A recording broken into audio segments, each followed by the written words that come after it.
Üfüqlə bucaq altında atılmış cisim A nöqtəsinə 3 saniyə çatır. Bu nöqtədə cismin sürətinin proyeksiyaları Vx bərabərdir 30 metr böl saniyə və Vy bərabərdir 10 metr böl saniyədir. Cismin uçuş məsafəsini hesablayın.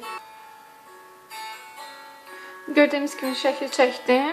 Şərti yazdım. Deməli bizə sürətin y və x toplananları verilib.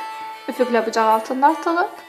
Üfüqlə bucaq altında atılanda üfüqi koordinat həmişə sabit qalır.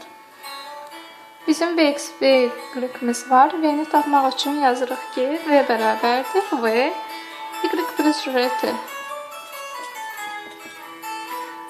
V-imiz 10.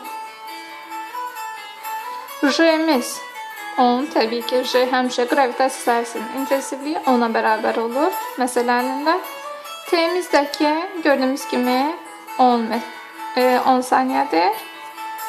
Metr böl saniyə yazaq. Da eləcək 10. Mən burada səhv yazmışım. T 3'dür. 30 üstə qalan eləyəcək 40 metr böl saniyə. Biz V-ni tapdıq.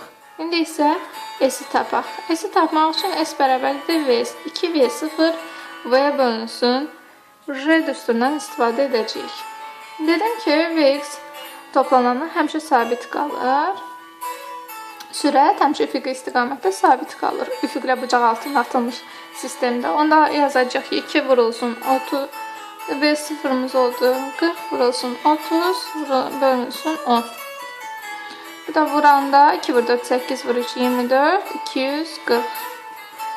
Deməli cavabımız S bərabərdir 240 metr. Bu da eləyəcək B variantı.